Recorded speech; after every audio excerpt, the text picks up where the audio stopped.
여러분 혹시 대한민국 제주도에 진짜 인어공주가 살고 있다는 얘기 들어보신 적 있으세요? 자, 오늘 바로 그 놀라운 이야기 속으로 한번 푹 빠져보시죠. 네, 맞아요. 제주도에는 정말로 인어들이 살고 있어요.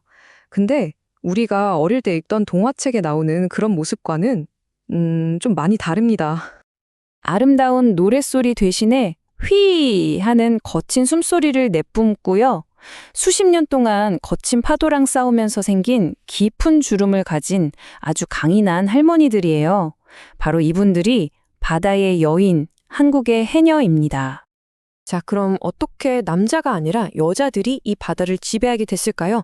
그 놀랍고도 조금은 슬픈 역사, 지금부터 한번 따라가 볼게요. 사실 원래 제주도에서 잠수는 남자들 일이었어요. 왜냐하면 왕한테 바쳐야 하는 아주 귀한 전복을 캐는 일이었거든요. 그런데 이게 너무 힘드니까 끝없는 착취에 시달리던 남자들이 죽거나 아니면 섬을 그냥 떠나버린 거예요. 그럼 남은 가족들은 누가 먹여 살리나요? 결국 여성들이 생계를 위해서 바다로 뛰어들 수밖에 없었던 거죠. 그래서 1800년대가 되면 잠수부의 대부분이 여성으로 바뀌는 정말 드라마 같은 역전이 일어납니다. 그리고 이분들의 경제력이요? 와, 정말 대단했습니다. 1960년대에는 해녀들이 벌어오는 돈이 제주도 전체 해양산업 수입의 절반 이상을 차지할 정도였어요. 이게 말이 되나요? 진짜 엄청나죠. 그때가 완전 전성기였는데 제주도의 해녀가 무려 2만 3천 명이나 됐다고 합니다. 이게 어느 정도냐면요. 당시 제주도에 사는 여성 5명 중에 1명은 해녀였다는 거예요. 와, 그냥 직업이 아니라 섬의 정체성 그 자체였다고 봐도 과언이 아니죠.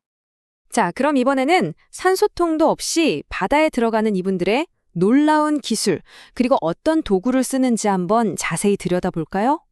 우리가 요즘 보는 해녀분들은 다 검은색 고무잠수복을 입고 계시잖아요. 근데 1970년대 전까지만 해도 물소중이라고 부르는 이런 하얀색 면옷을 입고 물질을 하셨대요. 그리고 물 위에 동동 떠 있는 이 주황색 공 같은 거. 이게 바로 태왁인데요. 이게 아주 중요해요. 나 여기 있어요 하고 위치도 알려주고 잡은 해산물을 담는 그물도 걸어놓고 또 힘들면 잠깐 매달려서 숨도 고르는 뭐랄까 바다 위에 작은 쉼터 같은 거죠. 손에 든 이 L자 모형의 도구는 까꾸리라고 부르는데요. 이걸로 바위에 딱 달라붙어 있는 전복이나 소라를 샥 하고 아주 능숙하게 떼어내는 거죠.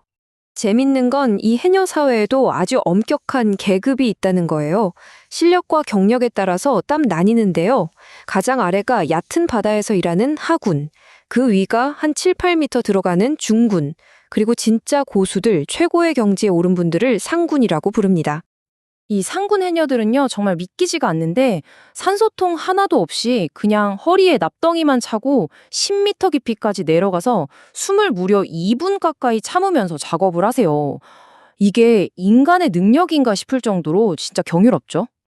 그런데 해녀는 그냥 바다에서 해산물만 캐는 사람들이 아니에요. 이분들은 바다와 함께 살아가면서 생태계를 지키는 말 그대로 바다의 수호자입니다. 그 비밀은 바로 이분들만의 특별한 공동체 문화에 숨어 있어요. 절대 혼자서 일하는 법이 없어요. 항상 여러 명이 같이 움직이면서 서로의 안전을 챙겨주고요. 또 누구 하나가 수확을 많이 못하면 자기가 잡은 걸 기꺼이 나눠주기도 하죠. 뭘 잡을지, 언제 잡을지, 얼마나 잡을지도 다 같이 모여서 정하는 아주 끈끈하고 강력한 공동체인 거예요. 이게 바로 이분들의 지혜가 담긴 규칙들인데요. 스스로 아주 엄격한 규칙을 만들었어요. 예를 들면 너무 어린 해산물은 절대 잡지 않고 알을 낳는 시기에면 아예 바다에 들어가지 않아요. 바다도 쉬게 해주는 거죠. 심지어 한 달에 한 번은 다 같이 바다에 들어가서 쓰레기를 줍는 바다 청소도 한답니다. 이게 바로 수세대에 걸쳐서 몸으로 배운 자연과 더불어 살아가는 방법인 거죠. 하지만 이렇게 놀랍고 지혜로운 문화가 지금은 안타깝게도 사라질 위기에 처해 있습니다. 1960년대 후반부터 제주도가 관광지로 막 개발되기 시작했잖아요. 그때부터 해녀들의 삶의 터전이 흔들리기 시작했어요. 아까 전성기 때 2만 3천 명이었다고 했죠? 지금은 그 수가 4,500명 정도로 확 줄었습니다. 근데 더 심각한 문제는요. 지금 남아 계신 해녀분들 대부분이 60세가 넘은 할머니들이라는 거예요. 젊은 사람들은 이 힘들고 고된 일을 하려고 하지 않으니까요. 결국 이분들의 놀라운 지혜와 기술도 대가 끊길 위기에 처한 거죠.